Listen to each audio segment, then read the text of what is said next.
I am Dominique Collet, Technical Marketing and Application Manager at Heidelberg Instruments, and today I'm happy to present our very first user interview at EPFL CMI. L'École Polytechnique Fédérale de Lausanne, also known as EPFL, is one of Europe's most vibrant and cosmopolitan science and technology institutions.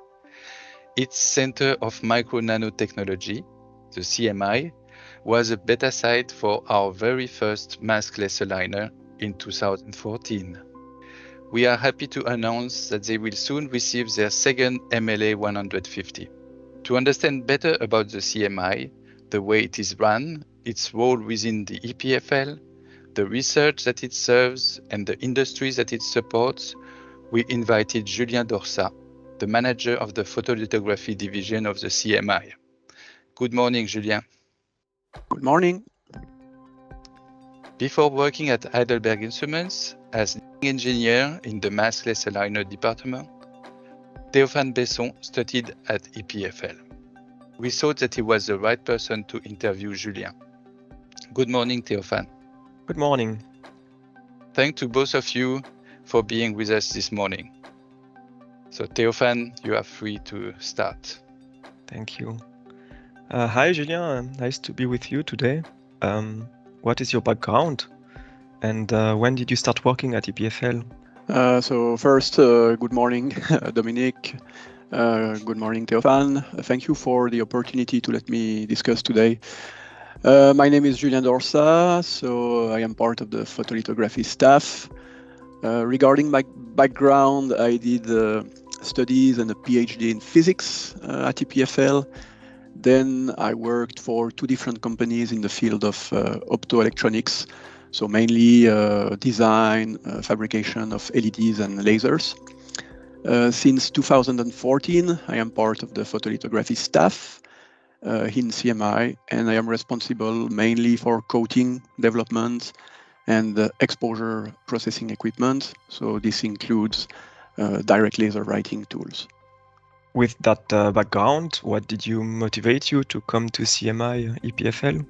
Working in CMI for me was a unique opportunity to combine my passion for research and development, but also to share my knowledge with others by teaching and training younger scientists. Also, you know, the EPFL is a very large international and multicultural community. So it's very exciting and stimulating to work there. And also you can see the scenery behind me. We have the lake, we have nice mountains. So this is also a plus. Yes, it looks really nice. We've been talking about CMI, so can you clarify what the role of the CMI is within EPFL? CMI is one of the core facilities at EPFL. Its missions can be summarized, I would say, in 4 key points. So first, we provide basic and advanced training on processes and technologies. We offer access to state-of-the-art processing equipment, which are available in the Cleanroom. We practice the most advanced know-how in the microtechnology field. And as much as possible, we try to cooperate with other academic institutions and research centers. Okay, so what is the size of it? How many employees are working there with you? Our clean room extends over 2 floors, and it covers a total area of about 1,500 square meters. It is managed by a staff of about 20 to 25 full-time employees.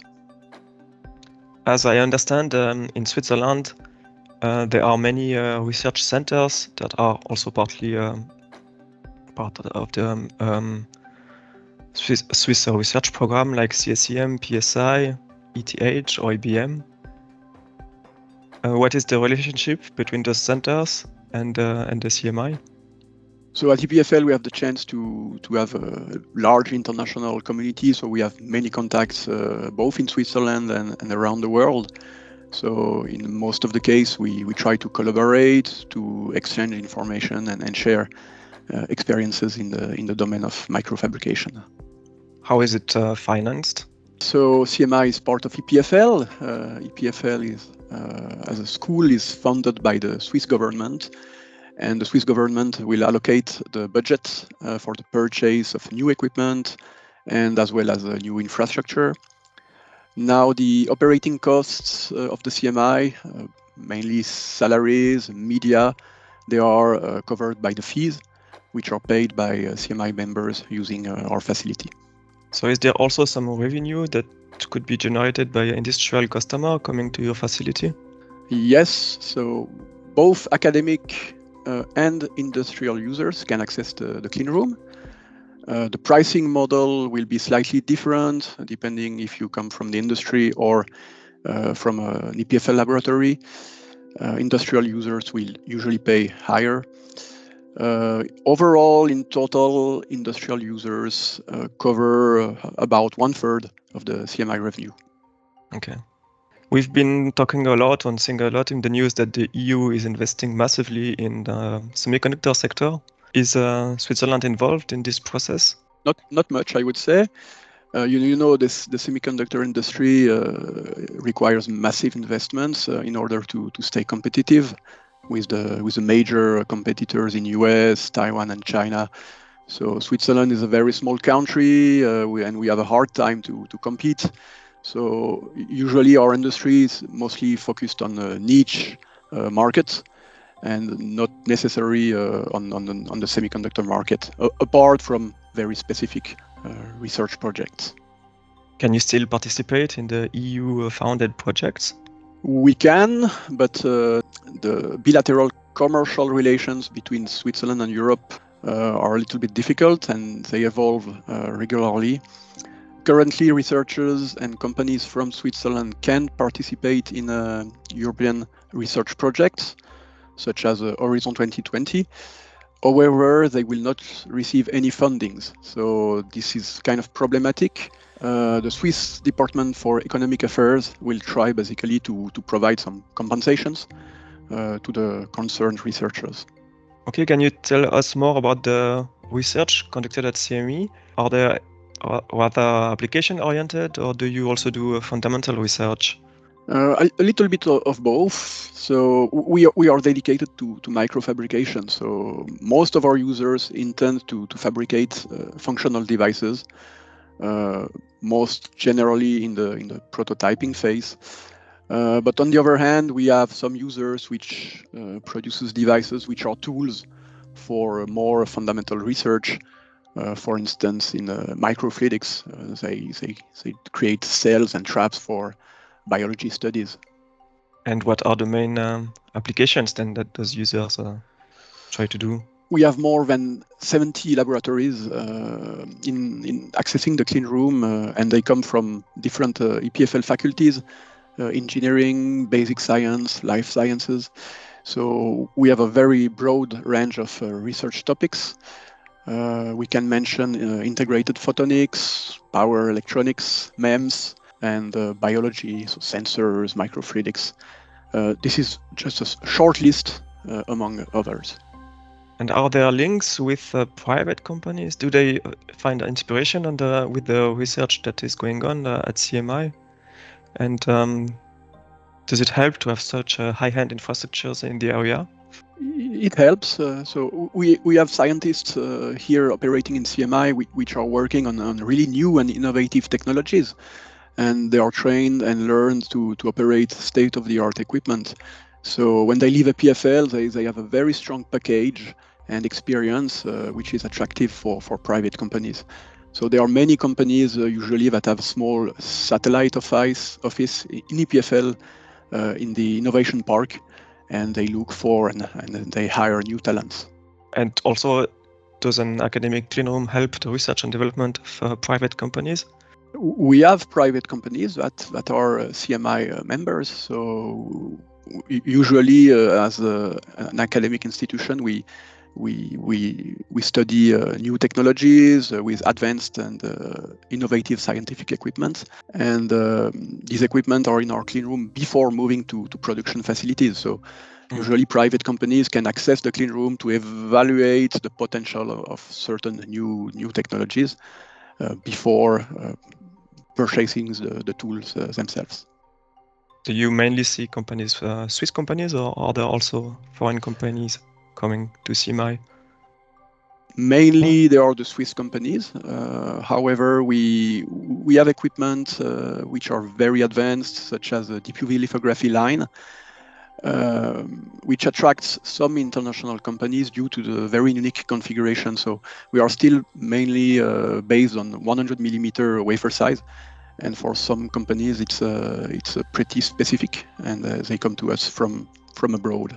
What about startups? I guess that with all those students working in CMI, there must be a lot of startups growing from CMI. Do you have any examples you can share with us? Yes, so we have, we are part of the school, so we try to have an attractive cost policy for EPFL laboratories. And there are many EPFL spin-offs that can access the clean room. So it's an ideal environment for them to develop their prototype. So over the year, several companies have designed their chips in CMI. One of the latest examples is Ligentech, a spin-off of EPFL, active in the fields of photonic integrated circuits. With the climate, we need to talk a little bit about the consequence of it and the awareness of climate change. Do you see that it influences the research that is done at CMI? Are there projects that try to address it? So yeah, climate change is a hot topic, and it's clear that there are several EPFL laboratories that are focused on the energy transition, with the focus on renewable and sustainable sources of energy. This includes research on solar cells, hydrogen cells, synthesis and storage, biofuels. This is to name a few examples. Now, of course, CMI as a clean room, I would say it's not the most green-friendly environment, but we try to be cautious and to analyze the climate and the consequences when we invest in new equipment and new infrastructure. Talking about equipment, can you describe a little bit the main equipments of the clean room? Yes, so we try to offer a broad range of equipment that to cover all the needs for the production of micro devices. So this means mainly starting with photolithography, but then etching, thin film deposition. We also have some equipment for back-end processing, some characterization tools, but they are not the core of our equipment package. We talked before that the clean room was shared by academic and industry users. How do they share? What are the proportions? I would say we have about 70% of our users that come from EPFL laboratories. They are either PhD or doing postdoc research. 20% of our users come from Swiss companies and startups, and then the remaining 5, they come from international companies or international research institutions. And how many users do you see per year? About 600 different scientists are accessing the clean room every year. Sometimes just for very small projects, but some are coming very regularly. On a daily basis, we range from about 30 to 50 users in the clean room at peak time. I guess that all those users need to know how to use the tools and to use the clean room facilities properly. How are they trained by your staff? So we are a user lab, so we train the users and then they operate themselves. But the concept is when they join CMI, they have to submit a process flow which details every fabrication step they intend to perform. This is reviewed by us. We accept the process by also giving suggestions of which equipment and technology to use. Once this is accepted, they are trained by the staff on the specific equipment that they need. And after the training session, they are free to book the equipment and to work on their own. Do you need to share equipment with other clean rooms? As I said before, for microfabrication, we try to provide a complete and self-sufficient package of tools.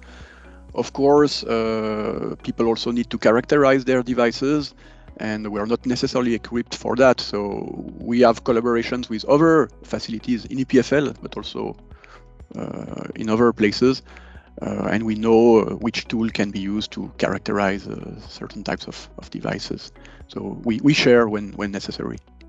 So since we are a lithography company, I would like to ask you a few questions about it. How many users use laser lithography? Over the last year, we had about 200 CMI users from about 40 different laboratories using our MLA 150 equipment.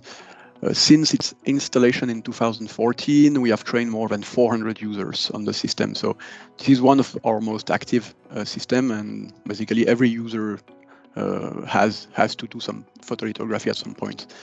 We have a second equipment, a VPG 200, which also has similar statistics.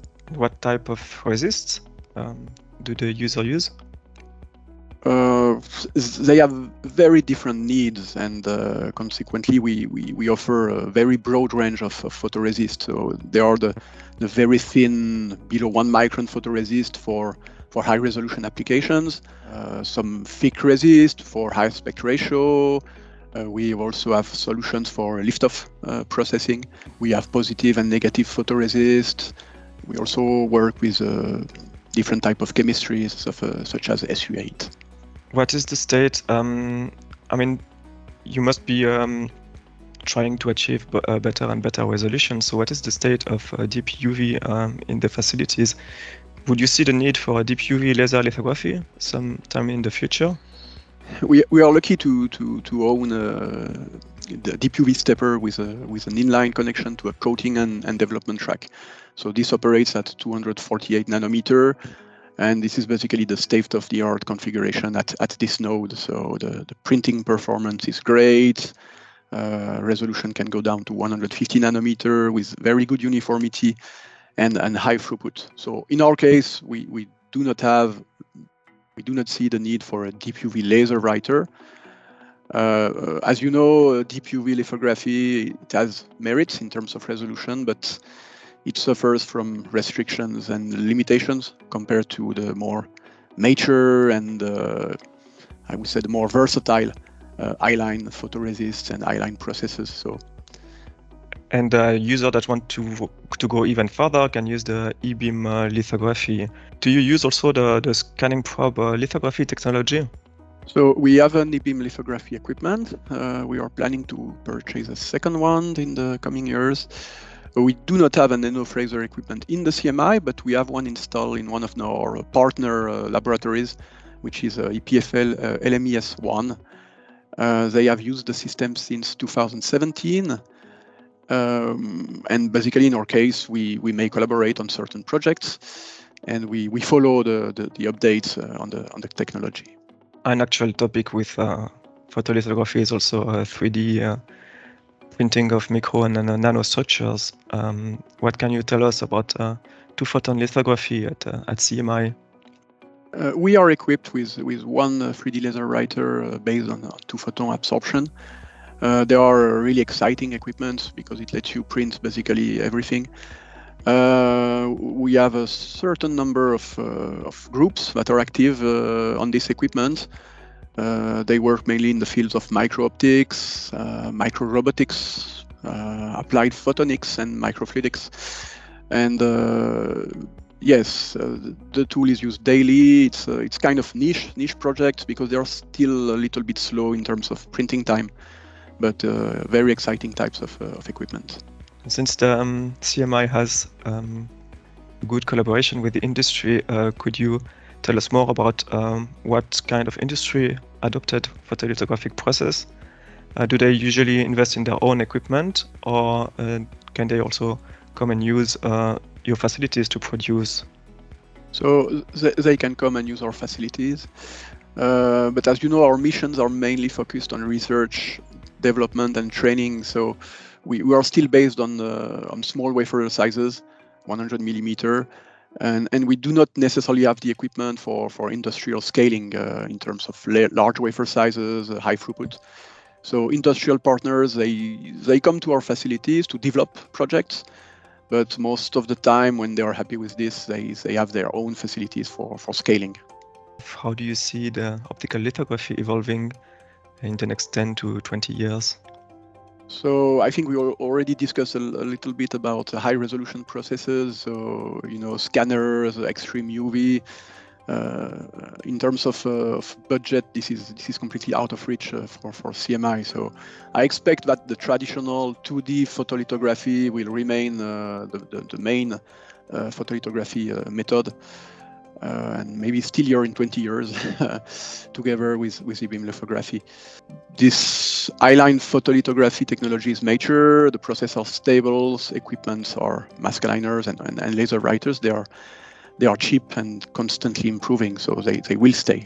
What will be your needs then in terms of resolution, throughput, or are you even planning to go from 100 millimeter to 200 millimeter at some time? It really depends on the needs of our users. So we have a selection of users that needs the high resolution, but we are some which are working, in hundreds of microns in terms of dimensions. So it's good to improve the resolution, to improve the uniformity, to reduce writing times, but maintaining the stability of the process is also very important for us. Since we have a very broad range of processes and photoresists. Let's talk a little bit more about the MLA 150. About 8 years ago, we had a conversation to install a beta site of the first MLA 150 we produced at EPFL. And you believed in this idea and become the first owner of the tool. What made you believe and trust this new technology at the time? We were already actually familiar with the tools from Heidelberg Instruments because we were already operating DWL 200. So we were already kind of familiar with laser writing. The introduction of spatial light modulators in the MLA, the DMD devices was a very exciting, I would say, innovation. In terms of writing speed, in terms of lineage roughness control. So for us, it was a major step forward, and it was really convincing to acquire this system. And how was it perceived to have such a tool? What were the challenges? In the initial stage, I would say the main challenge was to convince the users to swap. It was still perceived that these equipment were suffering from low writing speeds, but as soon as they swapped from the mask aligners, they also saw the advantages, and most of them they didn't look back at the mask aligners. So what are then exactly these advantages? So I would say it's very convenient, it's very straightforward to use. And of course, the first advantage is that you can get rid of masks. So consequently, it's easy for you to change your layout. So for all the users which are in the prototyping phase, they can easily change the design for the next wafer. So this is just great. You don't need to waste time and money on the fabrication of masks. The second advantage is the flexibility in regard to sample sizes. So you can load the wafers of many different sizes without having to change the chucks, the mask size. Also for chips, it's extremely easy to expose small samples and chips. Finally, we can mention the alignment process, which is very simple. You have a high degree of freedom in the positioning of your marks, and the marks can be printed only in the first exposure step, which is really nice. And soon you will receive a new MLA 150. Why did you decide to buy one more tool? Mainly for two reasons. So MLA is today one of the most important equipment in our facility, and there are many users that daily use the machine for printing. We don't want to have downtime on this equipment, so it can really affect specific projects. So we wanted to have two of them. And also because the equipment is very popular, it's heavily booked. So having two of them in parallel can help and relieve the stress on the booking on these machines. and people we have more availability and to access the tool. With this new MLR 150 and the old one, what will you be able to achieve that you couldn't really do before? We have ordered additional options such as grayscale lithography and the new high aspect ratio module to expose thick resists. We are also going to upgrade the lasers for high power lasers to be able to print a little bit faster with certain configurations, mainly very thick SU8 layers. The rest is basically the same. Thank you, Julien and Théophane. That was a really interesting interview. We have learned a lot on how the CMI works for students as well as for private companies. Its dedication to microfabrication and the way you are training the users is very inspiring. We are also very proud that our maskless aligner, the MLA 150, is intensively used and appreciated for its flexibility and intuitiveness. We wish you great work with the second one that is going to be in your lab very soon. Definitely. Thank you again, Julien and Théophane, and have a great rest of the day. Thanks to both of you. Bye-bye. Thank you. Bye. Bye.